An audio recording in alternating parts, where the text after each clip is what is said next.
মৰমৰ ছাত্ৰ ছাত্ৰীসকল, আমি আজি সত্ৰবিধি আৰম্ভ কৰিব ওলাইছোঁ। ইতিমধ্যে আমি জানো যে আগত নত্যবিধি আছিল যেনেকুৱা, ঠিক একেই হয়,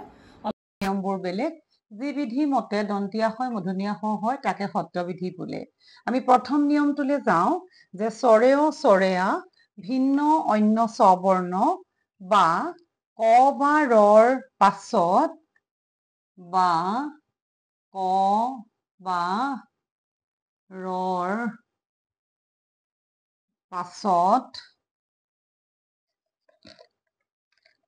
পাছত থকা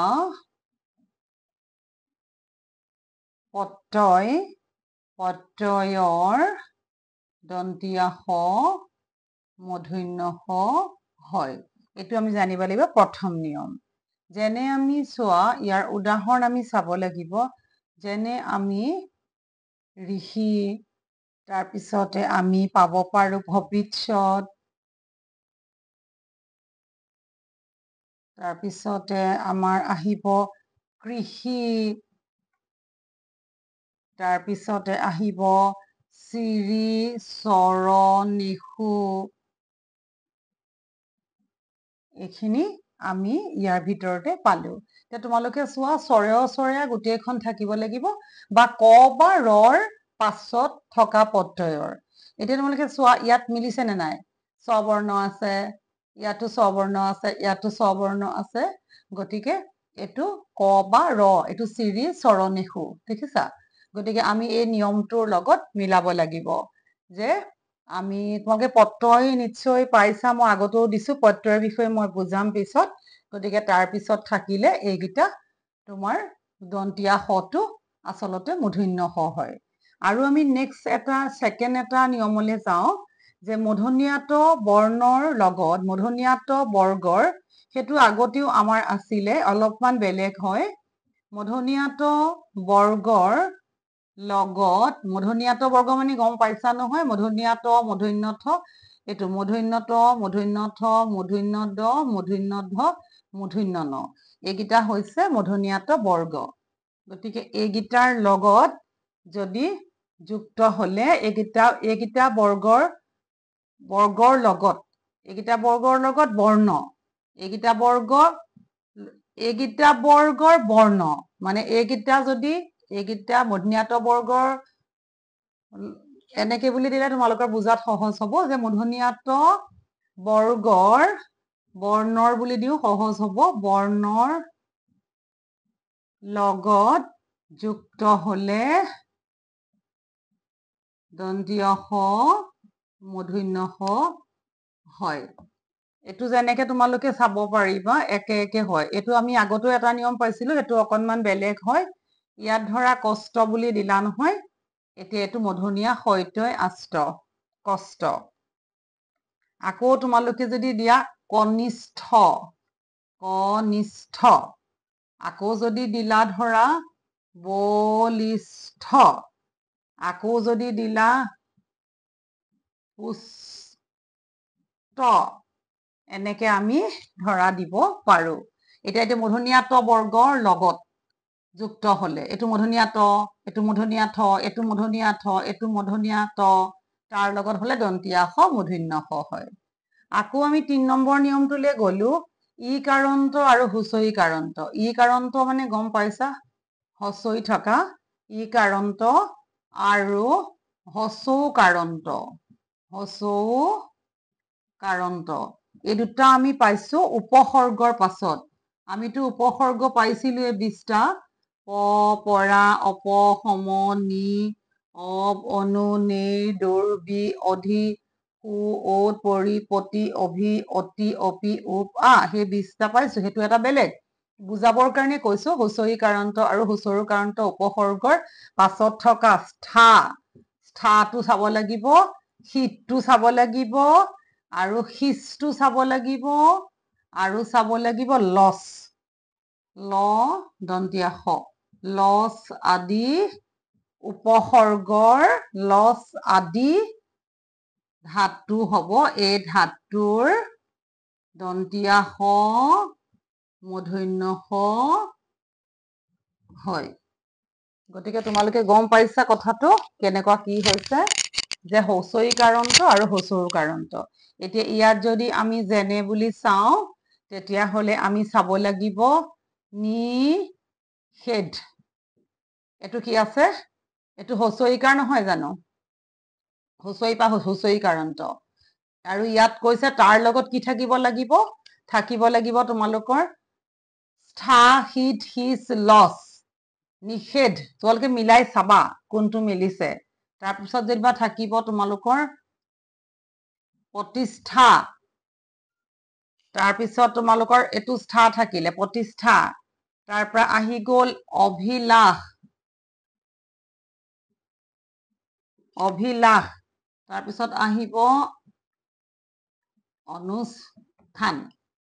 তোমালোকে নিয়মকেইটা চাই থবা মই কি কৰিম তোমালোকক আকৌ কি কাৰণে হৈছেতো আকৌ মই তোমালোকক লিখাই দিম এতিয়া প্ৰথম নিয়মকেইটা চাই পেলাই বুজিবাচোন কেনেকে কি কৈছে আমি আৰু এটা চাব লাগিব যে ভূমি এইকেইটা কিন্তু সলনি নহয় দেই ভূমি গু তাৰপিছতে অংগু আমাৰ এটা অংগু আছে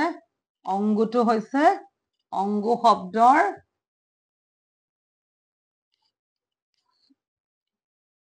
অংগু শব্দৰ পাছত থকা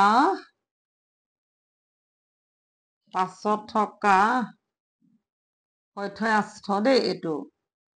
হৈথৈ আস্থ স্থা অৰ্থাৎ হৈথ্যাস্থ এইটো হৈছে দন্তীয়া হৈথৈ আস্থ ষষ্ঠ স্থ শব্দৰ দন্তীয়া স আৰু যুধি বুলি এটা কব যুধি শব্দৰ পাছত থকা স্থিৰ শব্দ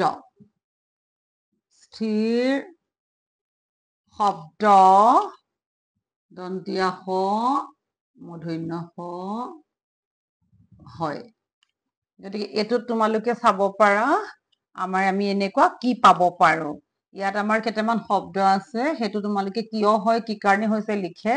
আৰু ইয়াত কেইটামানেই সদায় আহে ইয়াত আছে ভূমিষ্ঠ মূৰ্ধন্য হৈথ্যাস্থ বা কেতিয়াবা তোমালোকক সুধিব পাৰে গোষ্ঠ হৈথ্যাস্থ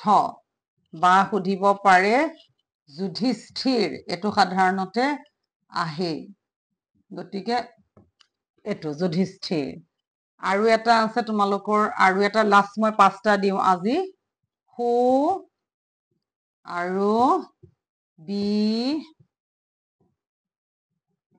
উপসৰ্গৰ পাছত থকা সম শব্দৰ দন্তীয়া স মূৰ্ধন্য স হয় ইয়াত তোমালোকে মাত্ৰ 2টাই পাবা সেইটোত একদমেই ভুল নহয় এইটো সদায় আহে তাত খালি আহিব তোমালোকৰ সুষম আৰু বিষম এই 2টা শব্দ থাকে আৰু কেতিয়াবা সুষমা দিলেও একো নাই একে সুষম আৰু বিষম এই 2টা শব্দই তোমালোকৰ থাকে আৰু কেতিয়াবা সুষমা একেই হয় আৰু তথাপি লিখি দিছো মই এইকেইটাই এতিয়া চোৱা মৰমৰ ছাত্ৰ ছাত্ৰীসকল তোমালোকে নত্ববিধি পালা আগতে তোমালোকক মানে কাৰণ লিখিব দিয়ে নিয়ম এতিয়া তোমালোকে কি কাৰণে হৈছে লিখিব লাগিব মাত্ৰ এক আহিব এটা নত্ববিধিৰ এটা সত্ৰবিধিৰ দিব গতিকে তোমালোকে সত্ৰবিধি গম পালা চৰেয় চৰেয়া ভিন্ন অন্য স্ববৰ্ণ বা ক বা ৰৰ পাছত থকা পত্ৰৰ দন্তীয়া স মূৰ্ধন্য স হয় এতিয়া তোমালোকে এইকেইটা চাবা যেতিয়া তোমালোকক মই কি কৰাম পিছলে যে তোমালোকক কি কাৰণে হৈছে লিখিবলৈ কব ভূমিষ্ঠ কি কাৰণে হৈছে লিখা এতিয়া তোমালোকে কব পাৰিব লাগিব এইটো ভূমিৰ পিছত স্থা থাকিলে কি বুলি কৈছিলে ভূমি গু অংগু এইকেইটা শব্দ মিলাব লাগিব বা স্থিৰ শব্দ এইটো স্থিৰ থকাৰ কাৰণে যুধিষ্ঠিৰ গতিকে এইটো তোমালোকে কাৰণটো লিখিব লাগিব যুধি শব্দৰ পাছত স্থিৰ থকাৰ কাৰণে দন্তীয়া সটো মূৰ্ধন্য স হয় গতিকে এই কথাটো তোমালোকে লিখিব পাৰিব লাগিব গতিকে সেইখিনিকে তোমালোকক তেনেকে তোমালোকে কৰিব লাগিব আৰু নিয়মখিনি তোমালোকে মুখস্থ কৰিব লাগিব মুখস্থ নকৰিলে নহব কাৰণ মুখস্থ কৰিলেহে তোমালোকে ইয়াৰ শুদ্ধ উত্তৰটো পাবা গতিকে এটো যুধিষ্ঠিৰ বানানটো এক মিনিট ৰবাচোন দেই মই দিয়াটো ভুল কৰিছো যুধিষ্ঠিৰ গতিকে তোমালোকে চোৱা যে এইখিনি তোমালোকে ভুল নকৰিবা যে এইকেইটা এটো মূৰ্ধন্য ষ আমি চমুকে লিখো ধৰিব পাৰিছা নহয় ন গতিকে এটো যুধি শব্দৰ পিছত থকাৰ কাৰণে ইয়াৰ দন্তীয়া শটো মূৰ্ধন্য ষ হ'ল আমি এনেকে দন্তীয়া শ লিখো চমুকে এনেকে লিখো হয় নহয় আকৌ আমি এনেকে মূৰ্ধন্য ষ লিখো চমুকৈ আমি এনেকে লিখো গতিকে সেয়া তোমালোকে নিশ্চয় জানা গতিকে এতিয়া তেনেকে চাবা আৰু তোমালোকৰ কাৰণে এইকেইটা খুব ইম্পৰ্টেন্ট এক মাৰ্কছটো যথেষ্ট ইম্পৰ্টেন্ট দেই এক মাৰ্কছ মই সদায় কৈছো এক মাৰ্ক যথেষ্ট ইম্পৰ্টেন্ট তোমালোকে ল'বলৈ চেষ্টা কৰিবা চালে নিশ্চয় পাৰিবা আৰু পিছতো মই টেষ্ট পেপাৰবিলাক যিমান গ্ৰামাৰ আছে কৰাই যাম তোমালোকে মাথো এটা লাইক কৰিবা একদিন খালি বেলেগ সব বাদ দি পেলাই পঢ়া বিভিন্ন অনুষ্ঠান আহি থাকিব নাচাবা এটা লাইক কৰিবা আৰু নতুনকৈ অহা সকলে সাবস্ক্ৰাইব কৰি থবা চেনেলটো ইমানখিনিয়ে থেংক ইউ